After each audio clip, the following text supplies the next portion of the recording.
चालू है नहीं। पर हुण बिहार का एग्जाम्पल फिर दे रहे अजकल, ये होर गल है भी हुण नीतीश कुमार का एग्जाम्पल दिता जा रहा जी। असीं हुणे आने वापस साडे कोल समा हो गया एक ब्रेक का, ब्रेक तो बाद असीं चर्चा जारी रखांगे। ਅਸੀਂ ਗੱਲ ਕਰ ਰਹੇ ਹਾਂ ਰਾਜਨੇਤਾਵਾਂ ਦੇ ਇੱਕ ਦੂਜੇ ਤੇ ਦੂਸ਼ਣਬਾਜ਼ੀ ਕਰਨ ਬਾਰੇ। ਵੀਰਦਵਿੰਦਰ ਜੀ, ਹੁਣ ਹੋਰ ਕੁਝ ਮਹੀਨਿਆਂ ਦੇ ਵਿੱਚ ਇਲੈਕਸ਼ਨਸ ਅਨਾਉਂਸ ਹੋ ਜਾਣੀਆਂ ਪੰਜਾਬ ਦੇ ਵਿੱਚ, ਅਖਬਾਰਾਂ ਦੇ ਵਿੱਚ ਬਹੁਤ ਵਿਗਿਆਪਨ ਇਸ਼ਤਿਹਾਰ ਵੀ ਛਪਣੇ ਸ਼ੁਰੂ ਹੋ ਜਾਣੇ, ਉਹਦੇ 'ਚ ਵੀ ਪਰਸਨਲ ਅਟੈਕਸ ਪਿਛਲੀ ਵਾਰੀ ਅਸੀਂ ਵੇਖਿਆ ਬਹੁਤ ਹੋਏ, ਉਹਦੇ ਤੇ ਕੋਈ ਕਿਸੇ ਤਰੀਕੇ ਦੀ ਰੋਕ ਲੱਗਣੀ ਚਾਹੀਦੀ ਆ?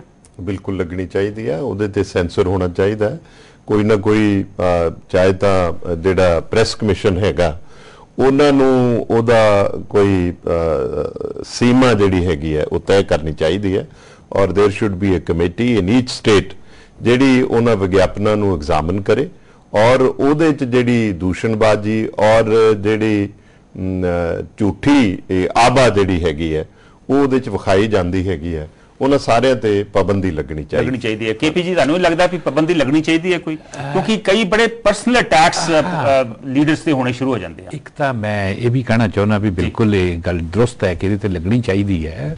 ਦੂਜੀ ਗੱਲ ਇੱਕ ਜਿਹੜੀ ਮਾਨ ਸਾਹਿਬ ਨੇ ਪਹਿਲਾਂ ਕੀਤੀ ਸੀ, ਮੈਂ ਉਹ ਵੀ ਕਰਨਾ ਚਾਹੁੰਦਾ ਵੀ ਇਹੋ ਜੀ ਗੱਲ ਨਹੀਂ ਹੈ ਕਿ ਗੁਰਦੁਆਰੇ ਦੇ ਵਿੱਚ ਕੋਈ ਵੀ ਬੱਸ ਭੇਜ ਦਿਓ ਤੇ ਬੱਸ ਭਰ ਜਾਏਗੀ। ਬੱਸਾਂ ਉਹਨਾਂ ਦੀਆਂ ਹੀ ਭਰਦੀਆਂ ਨੇ ਜਿਨ੍ਹਾਂ ਨੂੰ ਲੋਕ ਪਸੰਦ ਕਰਦੇ ਨੇ, ਜਿਨ੍ਹਾਂ ਦੇ ਨਾਲ ਲੋਕ ਜਾਂਦੇ ਨੇ। ਜੇ ਇਦਾਂ ਹੋ ਜਾਏ ਤਾਂ ਕੋਈ ਵੀ ਧੰਨਾ ਸੇਠ ਕਿਸੇ ਵੀ ਚੌਕ 'ਚ ਬੈਠ ਕੇ 100 ਬੱਸ ਭੇਜ ਕੇ ਕਿਸੇ ਵੀ ਪਿੰਡ 'ਚੋਂ ਭਰਵਾ ਸਕਦਾ, ਉਹ ਬੱਸਾਂ ਇਦਾਂ ਭਰਦੀਆਂ ਨਹੀਂ। ਇੱਕ ਬੰਦਾ ਕਹਿੰਦਾ ਹੈ ਕਿ ਮੈਂ ਤਲਵਾਰ ਨਾਲ ਸਿਰ ਕੱਟ ਦੂੰਗਾ, ਤੇ ਦੂਜਾ ਕਹਿੰਦਾ ਹੈ ਕਿ ਬਈ ਮੈਂ ਕਿਉਂਕਿ ਸਾਡੇ ਲੋਕਾਂ ਨੂੰ ਬਹੁਤ ਤੰਗ ਪਰੇਸ਼ਾਨ ਕੀਤਾ, ਮੈਂ ਵੀ ਬਦਲਾ ਲਊਂਗਾ, ਮੈਂ ਇਹਨਾਂ ਨੂੰ ਪੁੱਠੇ ਟੰਗ ਦਊਂਗਾ। ਪੁੱਠੇ ਟੰਗਣਾ ਕਹਿਣਾ ਔਰ ਤਲਵਾਰ ਨਾਲ ਸਿਰ ਕਲਮ ਕਰ ਦੇਣਾ, ਇਹਦੇ 'ਚ ਬਹੁਤ ਵੱਡਾ ਅੰਤਰ ਹੈ, ਬਹੁਤ ਵੱਡਾ। मतलब ਤੁਸੀਂ ਇਹ ਕਹਿਣਾ ਚਾਹੁੰਦੇ ਹੋ ਪੁੱਠੇ ਟੰਗਣ ਵਾਲੇ ਬਚ ਜਾਣਗੇ ਜਾਨ ਤੋਂ, ਪਰ ਉਹ ਜਾਨ ਨੂੰ ਮਾਰਨਾ ਚਾਹੁੰਦੇ ਨੇ। ਇਹ ਰਾਜਨੀਤੀ ਤਾਂ ਨਹੀਂ, ਇਹ ਮੁੱਦਾ ਤਾਂ ਨਹੀਂ ਕੋਈ ਦੇਖਿਆ। ਇਹਨਾਂ ਦੋਨਾਂ ਚੀਜ਼ਾਂ ਨੂੰ ਬਰਾਬਰ ਕਰਕੇ ਨਹੀਂ ਦੇਖਿਆ ਜਾ ਸਕਦਾ। ਬਦਲੇ ਦੀ ਭਾਵਨਾ ਜੀ ਮੰਨਣ 'ਚ ਨਹੀਂ ਆਉਂਦੀ ਗੱਲ ਵੀ ਤੁਸੀਂ ਆ ਦੋਵੇਂ ਗੱਲਾਂ ਨੂੰ ਵੀ ਤੁਲਨਾ ਕਰਕੇ ਤੁਸੀਂ ਇੱਕ ਮਿੰਟ, ਇਹ ਕਹਿਣਾ ਤਲਵਾਰ ਨਾਲ ਬੱਟ ਰੰਗੂ ਮਰ ਦੂੰ, ਹਾਂਜੀ ਨਸੂੜੀ ਵਾਂਗੂ ਮਿੱਧ ਦੂੰ, ਉਹ ਕੀ ਹੈ? ਉਦੋਂ ਮਗਰੋਂ ਜਾਨ ਰਹਿ ਜੂ। ਨਹੀਂ ਚਲੋ ਜੀ, ਕੀ ਅਗਲੀ ਸਰਕਾਰ ਦੀ ਕਾਂਗਰਸ ਕਹਿੰਦੀ ਮੈਂ ਬਣਾਵਾਂਗੇ, ਕੀ ਅਗਲੀ ਸਰਕਾਰ ਸਿਰਫ 25,000 ਬੰਦੇ ਲਈ ਬਣ ਰਹੀ ਹੈ?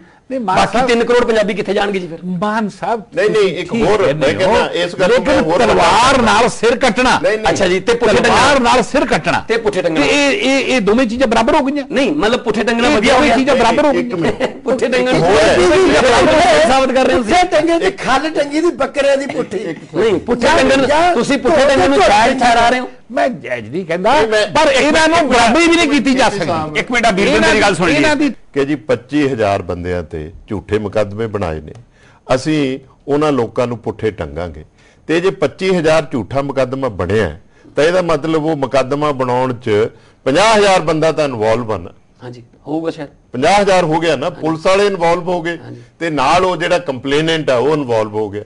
ਇਹਦਾ ਮਤਲਬ ਇਹ ਆ ਕਿ ਤੁਸੀਂ ਇਨਵਾਈਟ ਕਰ ਰਹੇ ਹੋ ਪੁਲਿਸ ਨੂੰ, ਪੁਲਿਸ ਦੇ ਰਾਹੀਂ ਪੁੱਠੇ ਟੰਗੋਗੇ ਨਾ, ਜਾਂ ਆਪ ਹੀ ਸਿੱਧੇ ਪੁੱਠੇ ਟੰਗ ਦਿਓਗੇ? ਜਿਵੇਂ ਮਤਲਬ ਮੈਨੂੰ ਸਮਝ ਆਉਂਦੀ ਹੈ ਕਿ ਲੋਕ ਕਿੱਥੇ ਬੱਕਰੇ ਪੁੱਠੇ ਟੰਗਣ ਤੇ ਗਰਦਨਾਂ ਲਾਉਣ 'ਚ ਲੋਕ ਕਿੱਥੇ ਨਹੀਂ, ਜੇ ਲੋਕ ਮਨਫੀ ਹੋ ਗਏ ਨਾ ਜੀ। ਨਹੀਂ ਚਲੋ ਲੋਕ ਕਹਿੰਦੇ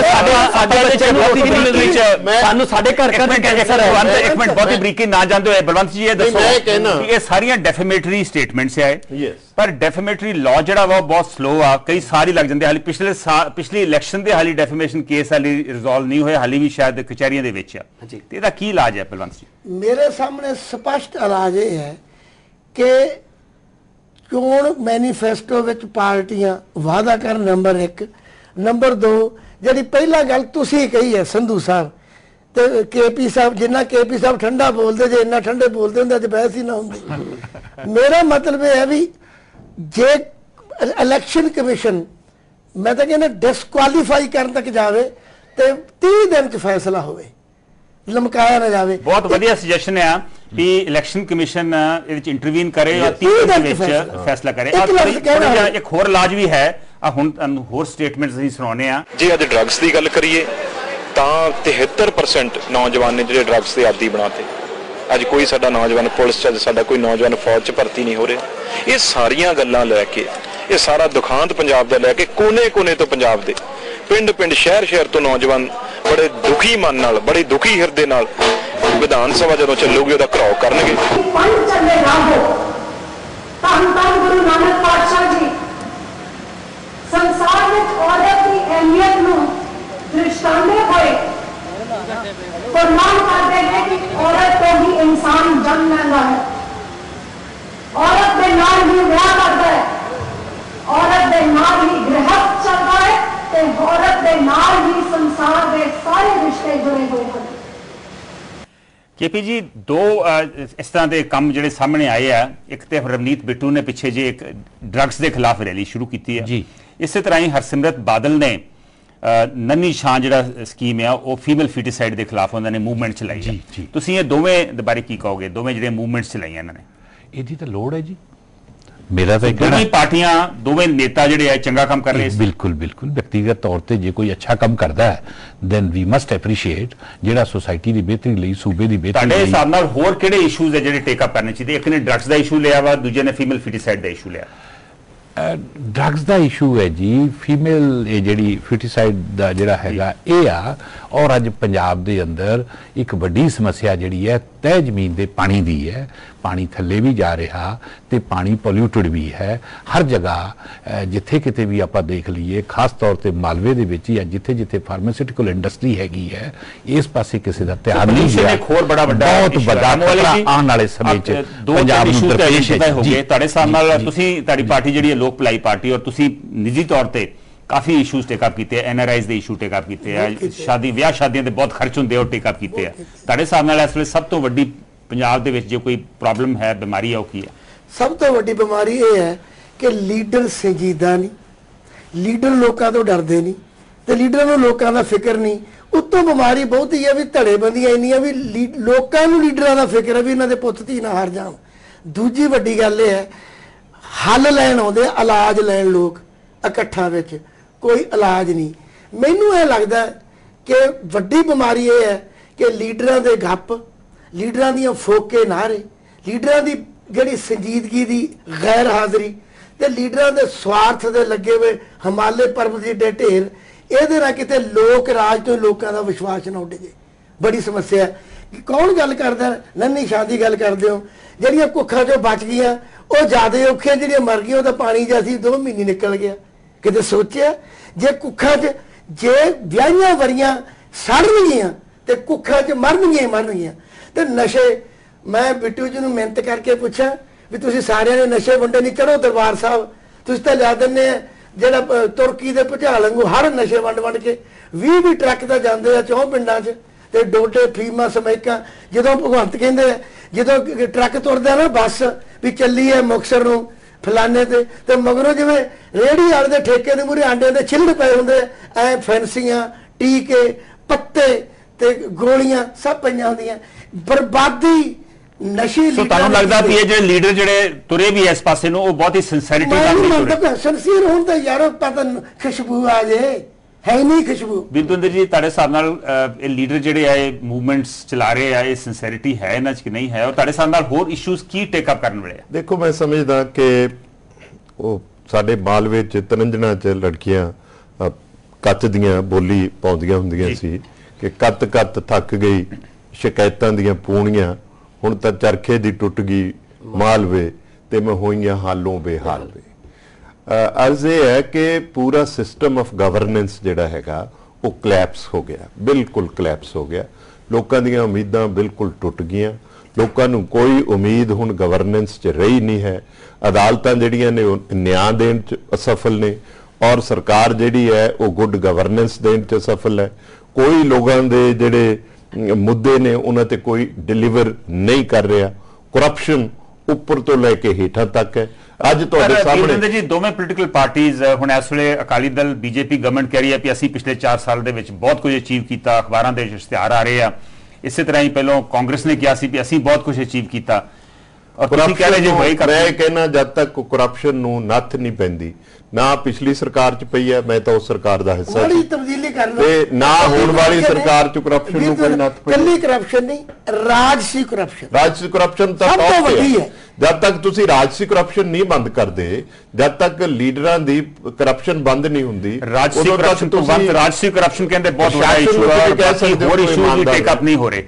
ਦੇਖੋ ਤੁਸੀਂ ਪੰਜਾਬ ਜਾਂਦੇ ਜੇ, ਤੁਸੀਂ ਫੰਕਸ਼ਨ ਤੇ ਜਾਂਦੇ ਜੇ, ਤੇ ਰਾਜਸੀ ਕਰਪਸ਼ਨ ਹੈ ਹੀ ਇੰਨੀ, ਦੂਜੇ ਇਸ਼ੂ ਆਉਣ ਨਹੀਂ ਦਿੰਦੀ। ਇੱਕ ਜਿਵੇਂ ਕਿਸੇ ਥਾਂ ਤੇ ਪਈ ਕੋਈ ਦਾਲ ਡੁੱਲ ਜੇ ਫਰਸ਼ ਤੇ ਬਾਲਟੀ ਰੋੜ ਕੇ ਖੇਲ 'ਚ ਸਿੱਟ ਦਿੰਦੀ ਹੈ।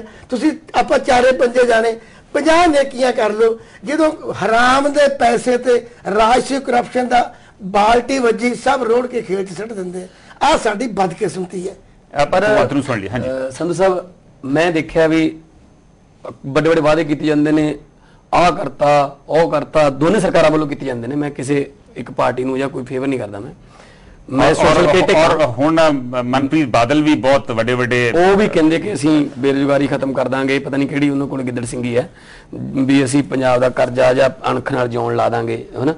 ਪਰ ਮੈਨੂੰ ਇੰਨਾ ਪਤਾ, ਜੇ ਮੈਂ ਆਪਣੇ ਪਿੰਡ ਦੀ ਉਦਾਹਰਨ ਦੇ ਦਾਂ, ਜਿਹੜੇ 1996 ਚ 4 ਟਰੈਕਟਰ ਵਾਲੇ ਸੀ ਜਾਂ ਵੱਡੇ 59 ਟਰੈਕਟਰਾਂ ਵਾਲੇ ਸੀ, ਉਹ ਜ਼ਿਮੀਂਦਾਰ ਅੱਜ ਸਾਡੇ ਪਿੰਡ 'ਚ ਹੀ ਸਾਈਕਲ ਤੇ ਸਬਜ਼ੀਆਂ ਵੇਚਦੇ ਨੇ ਜਾਂ ਚੋਰੀਆਂ ਸ਼ੈਲਰਾਂ 'ਚ ਚੌਕੀਦਾਰਾ ਕਰਦੇ ਨੇ।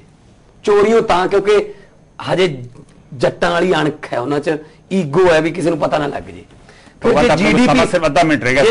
GDP ਉਹ ਉੱਪਰ ਜਾਈ ਜਾਂਦੀ ਹੈ ਤਾਂ ਫਿਰ ਉਹ ਅਮੀਰ ਕਿਉਂ ਨਹੀਂ ਹੋਏ? ਇੱਕ ਟਰੈਕਟਰ ਵਾਲਾ 5 ਟਰੈਕਟਰ ਵਾਲਾ ਕਿਉਂ ਨਹੀਂ ਹੋਇਆ? ਸੋ ਇਹ ਜਿਹੜੀ ਅਮੀਰੀ ਹੈ ਜਾਂ ਜਿਹੜੀ ਤਰੱਕੀ ਹੈ, ਇਹ ਸਿਰਫ ਉੱਪਰਲੇ ਲੈਵਲ ਤੇ ਇੱਕ ਲੇਅਰ ਦੀ ਹੋ ਰਹੀ ਹੈ, ਥੱਲੜੀ ਲੇਅਰ ਬਿਲਕੁਲ ਖਤਮ ਹੈ। ਨੌਜਵਾਨ ਨੂੰ ਕੋਈ ਪਤਾ ਨਹੀਂ ਲੱਗ ਰਿਹਾ ਮੈਂ ਕੀ ਕਰਾਂ, ਮੈਂ ਕਿੱਥੇ ਜਾਵਾਂ। ਮੇਰੇ ਕੋਲ ਪਾਸਪੋਰਟ ਹੈ, ਪਹਿਲਾਂ ਤਾਂ ਮਾਵਾਂ ਸਾਡੀਆਂ ਮੱਥੇ ਟੇਕ ਟੇਕ ਕੇ ਪੀਰਾਂ ਦਰਗਾਹਾਂ ਤੇ ਪੁੱਤ ਮੰਗਦੀਆਂ ਨੇ, ਜਦੋਂ ਪੁੱਤ ਜੰਮ ਪੈਂਦਾ 20 ਸਾਲਾਂ ਬਾਅਦ ਫਿਰ ਦਰਗਾਹਾਂ ਤੇ ਮੱਥੇ ਟੇਕਦੀਆਂ ਨੇ, ਇਹਨੂੰ ਵੀਜ਼ਾ ਮਿਲ ਜੇ ਬਾਹਰ ਦਾ, ਜਿੱਥੇ ਮਤਲਬ ਕਹਿਣਾ ਹੈ ਵੀ पॉलिटिशियनों गंदा बोलना हट जो, कुदरत को नहीं मंजूर तलखी जबान में, इसीलिए नहीं दी है हड्डी जबान में, ये सोच लो। बिल्कुल ठीक है। पात्र साहब ने कहा कि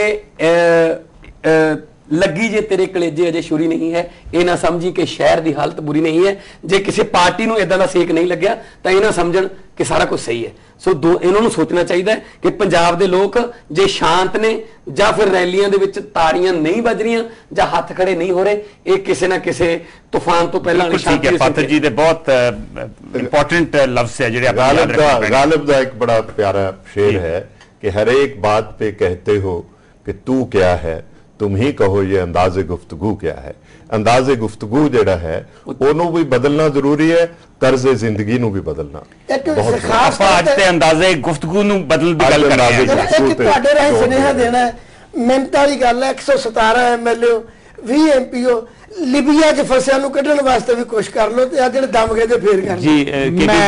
ਮੈਂ 10 ਸੈਕਿੰਡ ਦੇ ਵਿੱਚ ਇੱਕ ਸੈਕਿੰਡ 'ਚ ਕਹਿਣਾ ਜੀ, ਇਹਦੇ 'ਚ ਬਿਲਕੁਲ ਦਰੁਸਤ ਹੈ ਕਿ ਪੋਲੀਟੀਕਲ ਕਲਾਸ ਦਾ ਕਾਫੀ ਵੱਡਾ ਵਰਗ ਜਿਹੜਾ ਕਰਪਟ ਹੋ ਚੁੱਕਿਆ, ਪਰ ਪੋਲੀਟੀਕਲ ਕਲਾਸ ਨੂੰ ਆਈਸੋਲੇਸ਼ਨ 'ਚ ਦੇਖਿਆ ਨਹੀਂ ਜਾ ਸਕਦਾ।